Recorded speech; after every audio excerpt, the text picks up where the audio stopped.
Hi everyone, this is acyuta-bhava from Nightlight Astrology, and today I'm taking a look at the Astrology of March 2020. So there's a lot coming up in this month of March. It's a huge month astrologically in terms of just the sheer number of transits that are coming, with some very powerful transits as well. So not all transits are built equal, and the quantity of transits does not necessarily translate into the quality of transits. You have this problem every month. You look and you might see 15 transits, but they're all very short-lived, and nothing looks like it's particularly potent.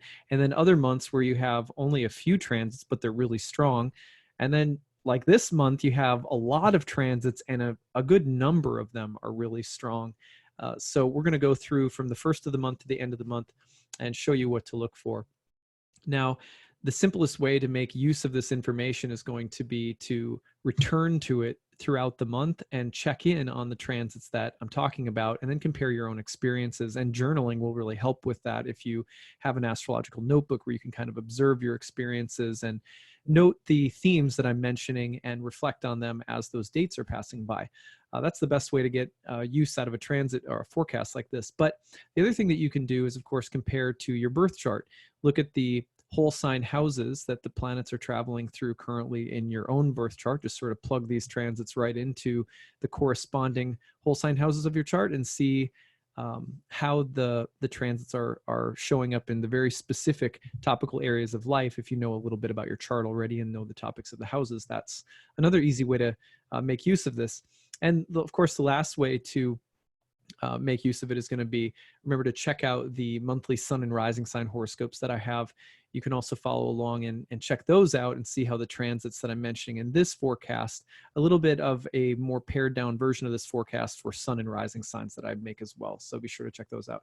All right, so that being said, the 1st to the 4th of March, what do we have going on? And I'm going to kind of draw some of this stuff out to make it really kind of try to go slowly through it, but there's a lot to get through as well. So from the 1st to the 4th, the big thing that's happening is Venus is moving through a square to Saturn. Here's Venus in Aries right around March 1st at 26 degrees, and here's Saturn at 28 degrees. And you're going to see this transit perfect between the 1st and like the 4th of the month, to give it about a degree or so to separate from Saturn. And so you got the first 4 days or so of the month, Venus square Saturn. Now, Venus represents everything that's pleasing, pleasurable, agreeable, sensual, romantic, beautiful, harmonious, clean.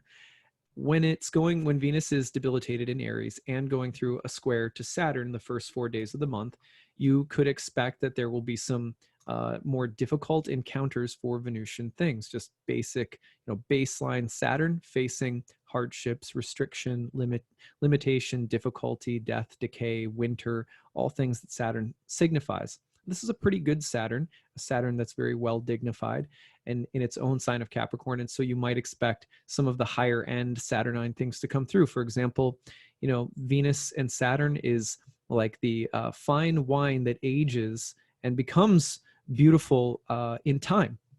So you think of age, time, maturity, depth, seriousness, and the way that pain and suffering can lead to some of the most beautiful things in life, including art, romance.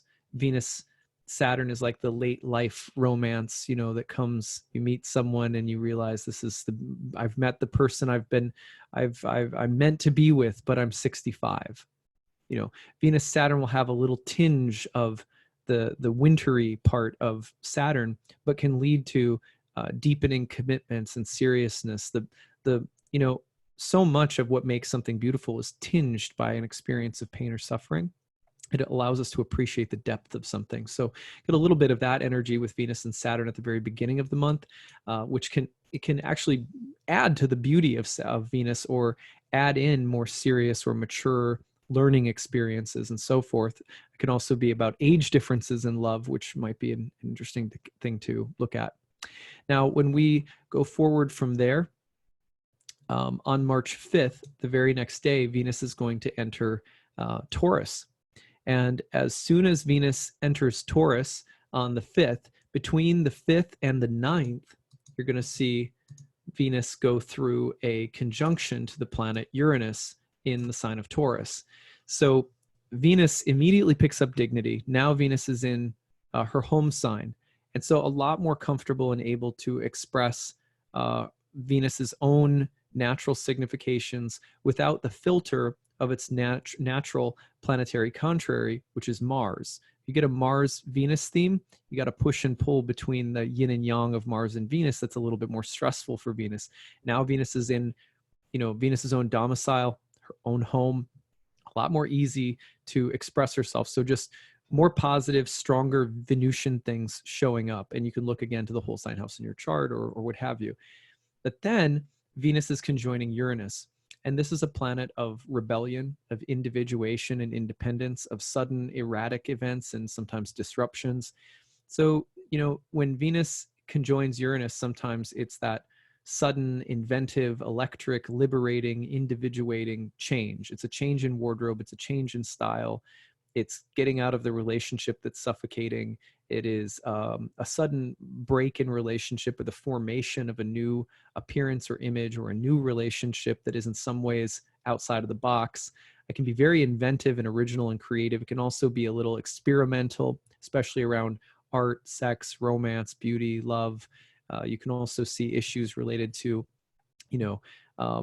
feminism or the LGBTQ community and so forth. So you can look for progressive political issues around women or cultural issues surrounding art and women, things like that.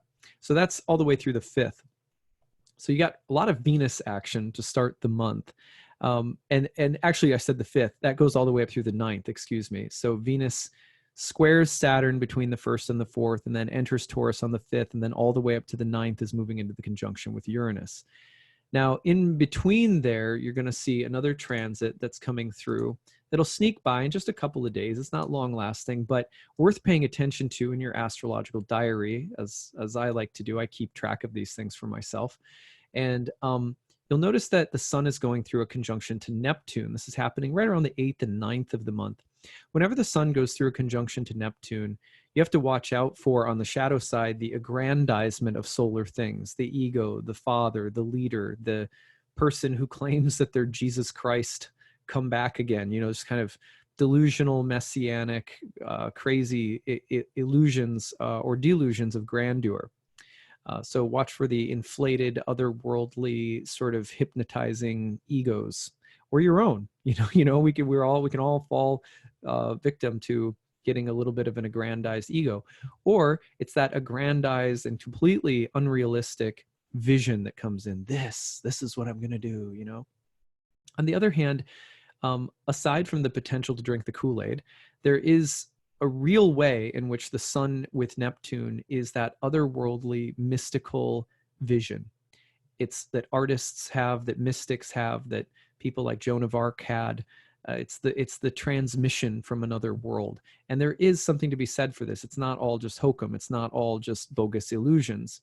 But there's a fine line between the two. So you're going to watch for this to come through right around this time. Interestingly, it'll be right around this time that I'm going to be launching some of my Bhakti content through my private newsletter feed so that people can start learning more about this mystical subject matter, right? So it fits well with releasing creative, spiritual, imaginative, creative content. You also have to just be careful around this time of, this would be the time where you set a project up for yourself that, you can't follow through on, or that you can't, it's unrealistic because you didn't look at the details or something like that. So just to be a little bit careful of that. Watch for the vision, watch for the inspiration, and even teachers and teachings, inspiring figures or creative, inspiring epiphanies, meditation. If you have a meditation practice, watch these days around the 8th and 9th, because you may really receive some downloads as well. I love Neptune contacts. You got to be a little careful with them, but they are pretty amazing often enough. So anyway, that takes us up to about the 9th of the month. Those are the big transits, the first about 10 days of the month. But then when we get into the 9th and the 10th, it's really fantastic, because right around the 9th or the 10th, when my new website is launching, this was planned, but you never can plan for everything. But I thought probably better to launch my website after Mercury turned direct. So right around the 8th or the 9th, Mercury turns direct, late degrees of Aquarius. And this Mercury retrograde energy, which we have been dealing with for a while. Sorry, let me close someone calling me on my cell phone. Let me turn my cell phone off. Thought I had it off. All right, anyway, so Mercury turning direct and sort of course correcting and entering into Pisces again in the next, days after that. For example, you'll see it turn direct right around the 9th and the 10th in late Aquarius. And then it'll go back into Pisces around the 16th. So if we take this forward just a little bit, you're going to see Mercury finally hit Pisces again right there on the 16th. So you've got a little window of time where Mercury is direct from like the 9th and the 10th, right around there. It's turning direct all the way up until the 16th, where Mercury is very bright as a morning star. And often that means that Mercury is going to be more vocal out in the world, announcing something new, starting something new. So watch for the figure of the messenger to be really loud and sort of bright, young morning star pronouncing the coming of the sun. That's the feeling of Mercury from the time it turns direct forward, where it's not moving a lot, and it's bright and right, sitting on the eastern horizon before sunrise. So here, I'll show you what that actually looks like so you can see it. If we bring this forward by hours, just kind of drag it around the wheel, you're going to see. So here's Mercury, right? And Mercury's there, right? Like here is Mercury rising in the east, about 6:30 in the morning here. And then if you just move this forward, you're going to see Mercury. There's the sun heading towards the ascendant. The sun is rising as the ascendant gets closer to the sun. And there's Mercury just like bam on the eastern horizon, right over here in the eastern sky, bright and not moving a lot. It's a very powerful Mercury, and really can herald some kind of new message or voice, or the strength of something that we're thinking or wanting to act upon, presenting something new. So this really, you're going to see, for example, the political messages probably getting really strong and more pronounced, and this kind of think of the morning star Mercury like a trumpeter at dawn, just really saying something or really communicating something, or there being a lot of strong messages that are coming through to us or from us to the world. So you watch for that right around the 9th and the 10th as Mercury turns direct. On the 16th, Mercury is going to take a dive back into Pisces, at which point, Mercury will lose its dignity again for a while, into April, basically. So I'll talk more about that change from Pisces to Aries later, but the most from the middle of March to the end of March, Mercury is debilitated again. It isn't retrograde, which is nice, but it is going back through a sign that it's going to struggle with, and there's going to eventually in April be a conjunction with Neptune, which might be a little bit dicey for Mercury. And then, eventually Mercury is going to pick up a sextile with its host Jupiter and then hit Aries. And that should really start to clear some of the fog that Mercury has taken on since entering Pisces and starting this retrograde, at the beginning of February. So at any rate, it's been a long mercurial watery period, and there's a little bit more of that to come this month. So if things are, if there's confusion, or you feel like you're kind of sifting through the fog or moving through the fog a little bit and things aren't exactly clear, just, kind of trust the process. There is a turnaround coming. Things should be getting a little bit clearer, but the implementation of new ideas and the messages that we may be receiving in different areas of our life, implementation may be coming a little bit more into April. At the end of the month, things are really picking up, but yeah, Mercury does have to push back through Pisces starting the 16th of March. So let's get into mid-March a little bit more. Let me go forward here. So once we get into about the 11th of the month, Jupiter is beginning its engagement period with Pluto. What does that mean? Well, for ancient astrologers, once a planet was within about 3 degrees of an exact aspect, it was said to be, engaging with the planet. an application within 3 degrees of one planet to another is sort of like, you know, the bubbles are starting to roll on the pot that's on the burner. So you can think of the alchemy as starting to appear really strongly. Jupiter to Pluto is taking place between the 11th and, say, the end of the month, very beginning of April.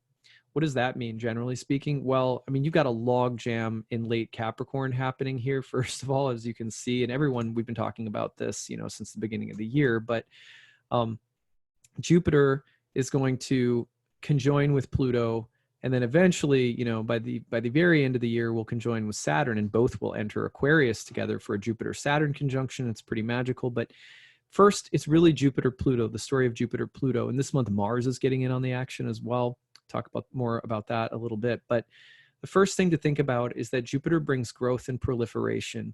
In Capricorn, it's bringing growth and proliferation of Saturnine things, which are then being intensified by Pluto. That's why, for example, you have such global fear right now about the coronavirus, because you have something growing, Jupiter, that might be dark and, you know, sick or diseased or toxic, something that's subterranean and heavy that provides us with some degree of death, but also regeneration or rebirth. So it's a regenerative transit, but it has to do with facing the proliferation of something that's darker or heavier, and perhaps quite cathartic. And that's building quite intensely this month from the 11th all the way to the end of the month. So Jupiter gets started on that engagement on the 11th. I would say by the 11th, you're really going to start feeling that energy coming across. I would not be surprised if by mid-month we're seeing, you know, mid to end of the month of March, if we're seeing either more like global panic and fear about the Jupiter, you know, the Jupiter-Pluto conjunction with regard to the coronavirus, or something else that everyone's sort of, some growing sense of pandemonium or worry, the stock market, something like that. Anyway, these things will pass eventually, right? But they are, you know, they can be a little, Jupiter-Pluto can be like the dark, sort of the dark lord on the rise. It's like the Empire Strikes Back. The bad guys are sort of gaining dominance and strength a little bit. But of course, for those of us who try to stay in a neutral position in our lives, spiritually speaking, this transit can be very, you know, eye-opening, can show us things that have been there in the shadows that need addressing. It can be regenerative and restoring. So, you know, there's a lot to look forward to here too, in terms of really turning over the soil and experiencing some rebirth.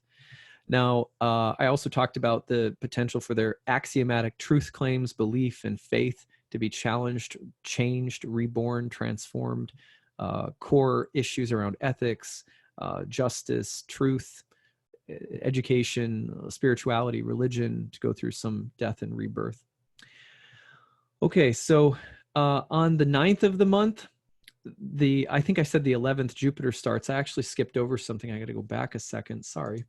On the 9th of the month, we also have a full moon coming through in Virgo, which will be opposite the, I was going to mention this when I talked about the sun and Neptune, but I forgot. The full moon will come through around the 9th and be activating that sun-Neptune square, which should also, between, you know, Pisces and Virgo, it brings up a Jupiter-Mercury dynamic, which may have something to do with the practical examination of faith and beliefs, or the practical implementation of a vision.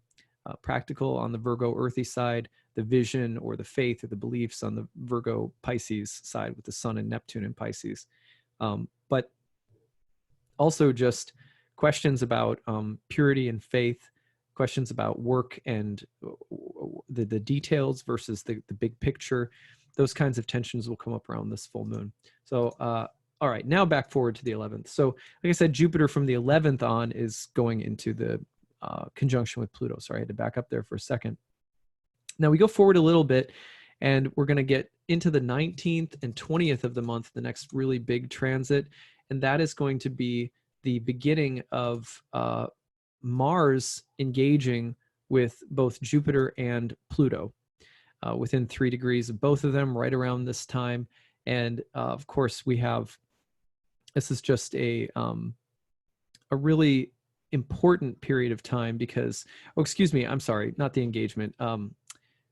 Mars at this time is conjoining Jupiter to start with, and then engaging with Pluto. So starting a series of aspects that Mars is going to make to Jupiter first, right around the 19th, 20th, and then a conjunction with Pluto, and then finally a conjunction with Saturn.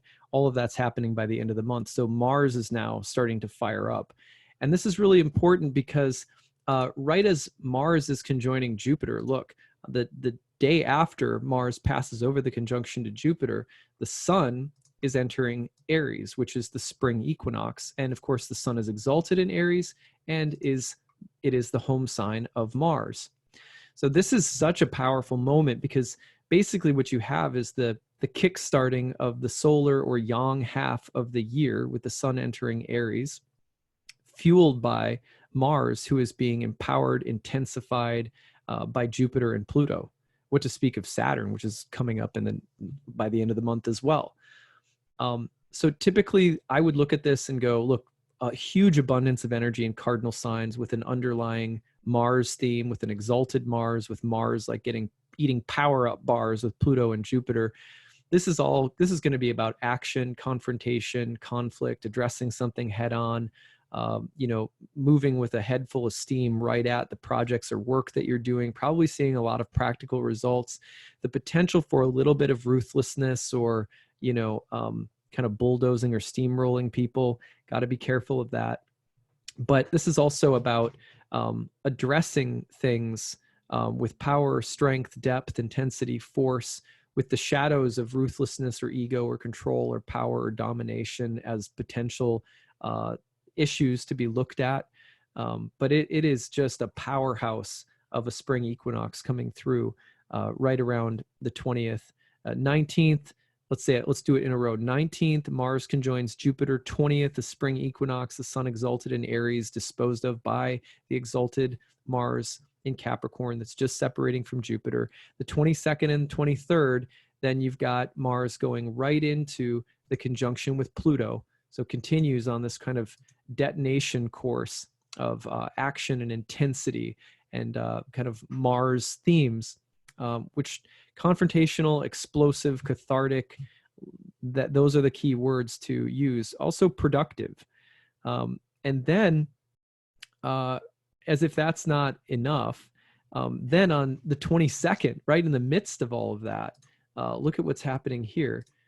At the exact same time, Saturn's finally going to change signs and dive into Aquarius.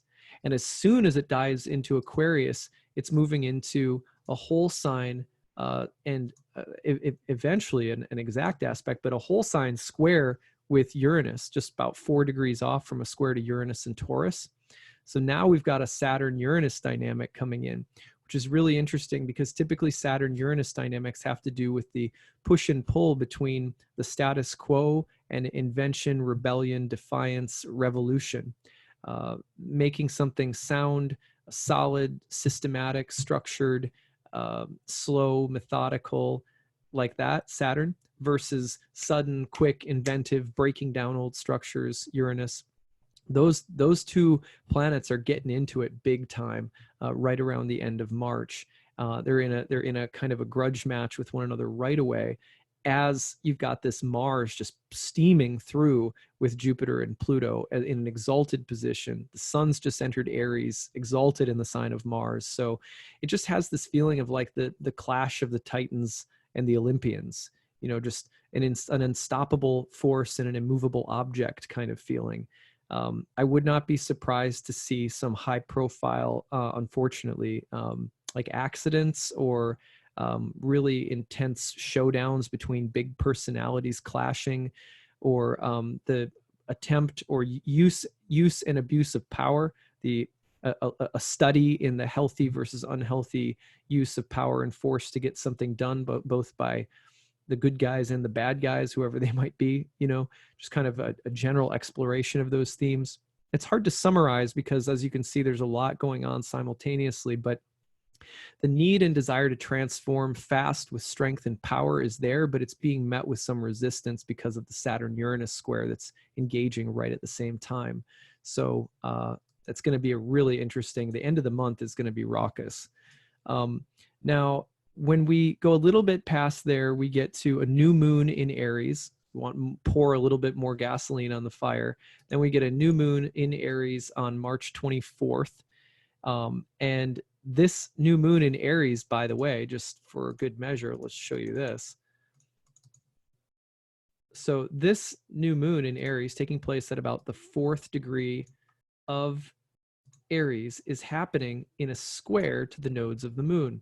Now, a concept that we use to understand what this means is called it's at the bending place, the bending of the nodes. And in this case, it's inclined toward the south node of the moon in Capricorn.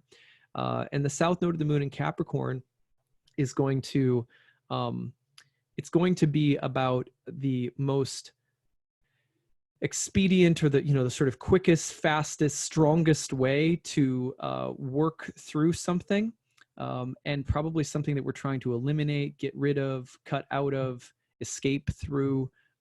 There's going to be a kind of, the south node of the moon, generally speaking, represents decrease and loss or diminishment or detachment for good or bad. So with a new moon in Aries at the south bending, engaging more so with the symbolism of the south node, you're thinking about this powerful martial energy, willful, aggressive, strong, has a will and a desire, and is going to go do it. And again, remember, you can see at the same time that this new moon is coming through, there's Mars, Pluto, and Jupiter coming together, just like just a pack of dynamite over there in Capricorn with an exalted Mars trying to bowl through something. But the south node of the moon is like suggesting that it's somehow, it wants to detach, get rid of, eliminate, reduce. So something like that is happening. It could be, for example, that we have to cut ties or sever something or eliminate something, and we want to do it really aggressively. But there's going to be some limitations or some inability to go as radical and as full board as we want, because again, Saturn's going right into a square with Uranus, which typically is that kind of like, Uranus wants the progress and is similar to Mars in that regard, where it's just like, let's go, let's do it. But Saturn is like, wait, I'm putting the brakes on. Saturn's the dispositor of all of those planets in Capricorn, and it's going to square revolutionary Uranus, and those two are going to clash. So there's some kind of big change we're trying to make, probably power through, eliminate something, work through an obstacle or a limitation in a powerful way. But we're also met with some period of having to wait or being restrained by necessity in some way. Anyway, I'm going to stop rambling. So, but it's hard to articulate. But at any rate, that's the 24th, the new moon in Aries at the south bending. And then from the 28th to the 31st, there's a little good news. And just because that's a lot of intensity at the end of the month, I think it'd be very productive. I mean, it really depends on each one of us. But at the very end of the month, something that I'm actually pretty excited about is that you're going to see Venus, well-dignified Venus, a benefic, get involved with trines to all of these Capricorn planets, right? So we're going to see Venus hit trines to Jupiter, Pluto, Mars, boom, boom, boom, from about the very end of the 28th to like the 31st. And right at the end of the month, the other thing that's really interesting that happens, so I think that Venus in that time period should be able to bring some good fortune, some grace, some ease, some agreement, some harmony. I feel like, there's some indications here that we're going to be able to work things out. Whatever we're trying to muscle and bulldoze through, Venus is going to give us some grace and some good fortune to get through it, and maybe even some unexpected benefits that come. But then look at the very end of the month. I mean, it just doesn't let up, sorry to say, because then you've got Mars entering, Aquarius,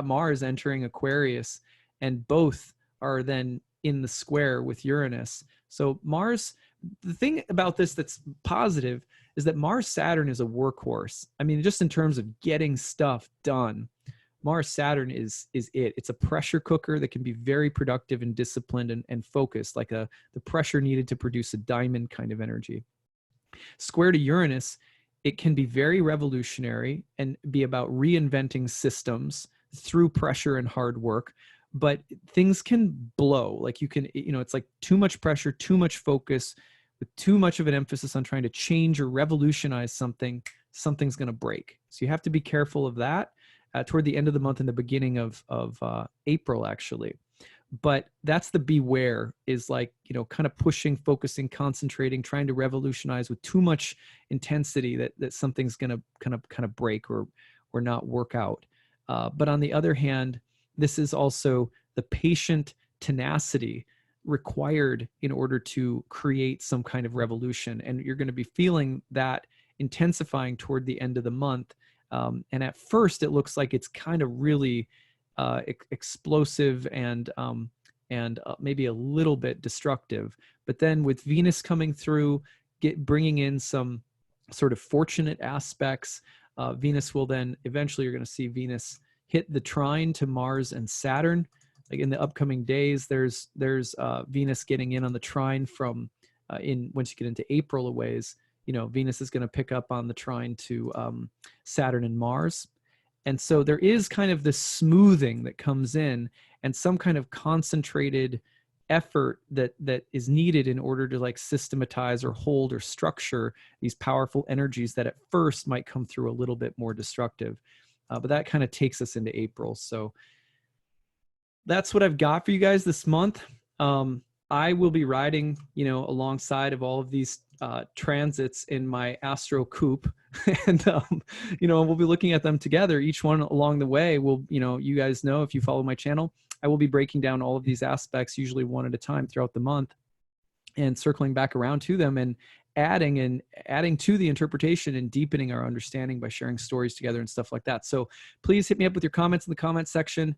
Tell me what you're looking forward to this month. Tell me what you are anticipating this month, given the topics that we've covered in today's overview of March. I'd love to hear from you guys. Hope you have a fantastic month of March, and I look forward to sharing it together with you. Take it easy. Bye.